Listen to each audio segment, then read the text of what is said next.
before that, which was called Zip2, which people wouldn't generally have heard of, but it did things like maps and directions and Yellow Pages, and it also did email, calendaring, personalization. But really, that software was provided to the major media companies like the New York Times Company, Hearst, Knight Ridder, to power their websites and really have a much more functional experience for the user. So my first company was not a consumer company. It was primarily providing internet software to media companies to enable them to go online. But then the second company, PayPal, started off originally as X.com, and then about a year after I started the company, merged with another company called Confinity, and both Confinity and X had started from very different places, or not, kind of different. X had started off as a financial services company. The idea was to aggregate all of your financial services seamlessly in one place, make it really easy to use, so you don't have to go to multiple financial institutions to take care of your mortgage, your credit cards, your banking relationship, insurance, mutual funds. Well, you could just go in one location. Then we had a feature which was the ability to email money to anyone in the system. Was that the real sort of big headline and the big innovative thing? Well, it was very easy to implement in the beginning. It gets harder to implement over time as you are forced to minimize the fraud in a system. But the initial implementation of email payments is really trivial. But anyway, we had that as a feature, and whenever we demonstrate the system to people, they wouldn't get excited about the aggregation of financial services, but they got really wowed by the fact that you could email money to somebody. And we're like, wow, okay, that's the easy part. But we started focusing on that, and more, just let's focus on the email payments part of it, and then Confinity came at it also from a different area. They started off as a Palm Pilot cryptography company, and then developed an application with that cryptography, which is to be able to beam money tokens via the infrared port of a Palm Pilot. So if you remember back in the day, Palm Pilots didn't have any connectivity really. They were just, but they had the infrared ports, so you could beam like little things back and forth. So you could beam money between Palm Pilots, and then they also had a website which is called PayPal, where you'd reconcile those payments. So you'd have your tokens in your Palm Pilot, you plug it into put it into its dock, and then you'd log on to the PayPal website, and then that's how the beamed money tokens would transfer. And then they added a feature, well, let's just allow people to just use the website without using the Palm Pilot. And so we sort of converged to the same business model.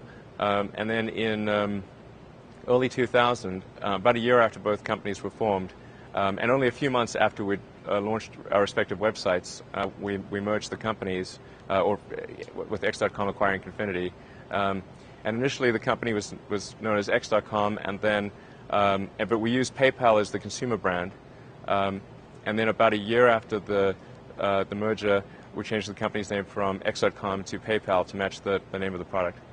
Just towards the end of my undergrad, I was thinking that the internet would be something that would really fundamentally change the world and change humanity forever in a very significant way. It seemed to me like humanity was acquiring a nervous system, and previously you'd have people that were sort of isolated cells, if you will, but the communication mechanisms were weak, and there's really no way that any one cell had access to all the information of the collective consciousness. You'd have to go to libraries here and there and talk to people and that sort of thing. And but the way it is today, if you could be in the jungles of Congo and have a satellite link to the internet and have access to essentially the entire knowledge of humanity. I mean, that's pretty intense. I mean, that's a huge difference. Now, what made you like realize? 94. 94. Yeah. Okay, and so you started concentrating then on the internet as the first of these three ideas.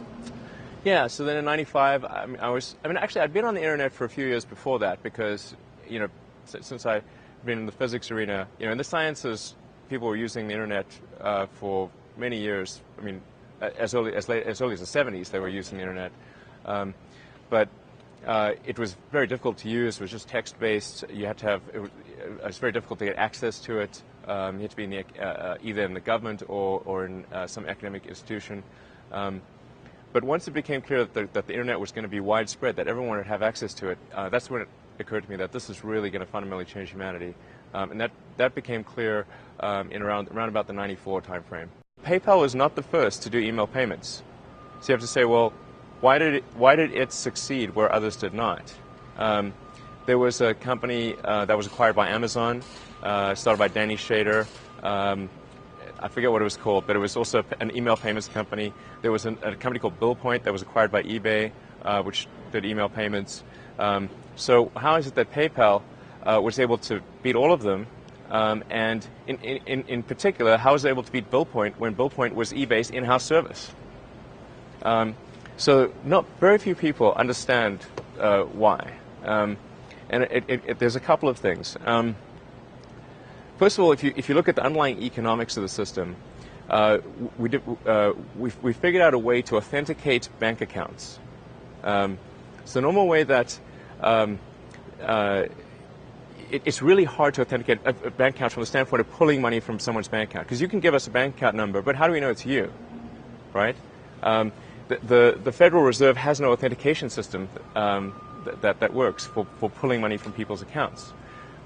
But we came up with an idea for authenticating it by making two small deposits in somebody's bank account, which effectively made it a 4-digit PIN. So only the person who had that bank account could tell what the 4-digit PIN was because of those two little tiny deposits. And the authentication process. We figured out how to authenticate a bank account without even seeing you. And that's like the breakthrough, right? That was one of the fundamental breakthroughs. There were many. Just tell me one more that's pretty big right there. That's a very big one. And the reason it's very big is because when you send money from one person to another, if you send it using a credit card, you have a very high fee associated with that. But if you send it using an electronic check, it only costs a few cents. Plus, the electronic check is very unlikely to be fraudulent, but whereas credit cards, there's a huge amount of fraud associated with credit cards. So with a credit card system, you're paying your effective cost, including fraud, is probably about 3.5% of the transaction. The effective cost of the electronic check is maybe 0.25%. I think it's worth noting that when somebody has a breakthrough innovation, it is rarely one little thing. Very rarely is it one little thing. It's usually a whole bunch of things that collectively amount to a huge innovation. But the problem is, because it's hard to convey a complicated thing to people, the innovator or the innovator's PR department will say, oh, such and such is the reason why it's better. This little catchphrase, like what is it with eBay, like Pam wanted to do Beanie Babies or something. I mean, really, that's not the basis for eBay, but that was like the PR department. Yeah, the Pez dispenser. The Pez dispenser, that's right. I mean, yeah, that's not even a true story, is it? It's like something the PR department made up. So, innovation is a collection of complex things that are usually difficult to convey. So there's some soundbite that's given. Why is Southwest Airlines the most profitable airline in the whole business? It's not because it's not just because they use 737s. Okay, I mean, if that was that easy, everyone could do it. I think generally people are their thinking process is too bound by convention or analogy to prior experiences. So it's rare that people try to think of something on a first principles basis. They'll say, we'll do that because it's always been done that way. Or they'll not do it because, well, nobody's ever done that, so it must not be good.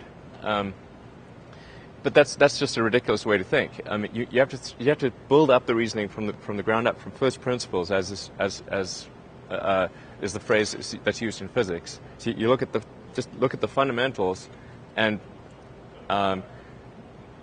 construct your reasoning from that, and then see if you have a conclusion that works or doesn't work, and it may or may not be different from what people have done in the past. It's harder to think that way, though.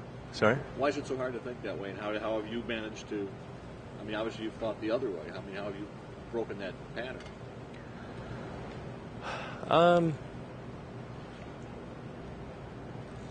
I don't know. I just always thought that way, I suppose. I mean, I would always think about something and whether that thing was really true or not. And could something else be true, or is there a better conclusion that one could draw that's more probable?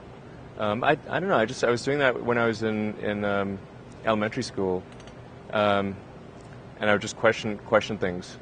Maybe it's sort of built in to question things. Let me go back to some nuts and bolts. PayPal. Tell me about It how would it built. infuriate my parents, by the way. I'm sorry, say that again? It would infuriate my parents That you would think differently about things, or? that I wouldn't just believe them when they said something, because I'd ask them why, and then I'd consider whether that response made sense given everything else I know. Now you have what, 5 kids? Is there any of them doing that back to you? Yes. Well, one of them in particular does ask why a lot. He's master of the chained why. So that whole thing about You're going to get what you are to drive you nuts, right? Did they used to tell you that? We hope you get a kid just like you. Yeah. Well, heritability of traits is much greater than I'd thought. I mean, I was actually much more of the, I'd assumed that in the nature versus nurture, it was much more nurture. But having had 5 kids, I think it's much more nature. I mean, what are you? You're hardware and software, right? So the difference between one person and the next must either be a hardware difference or a software difference. And why are kids that may have the exact same background or same school, same everything, yet there's widely different capabilities, yet they have the same input experiences? Well, then it must be the hardware that's different.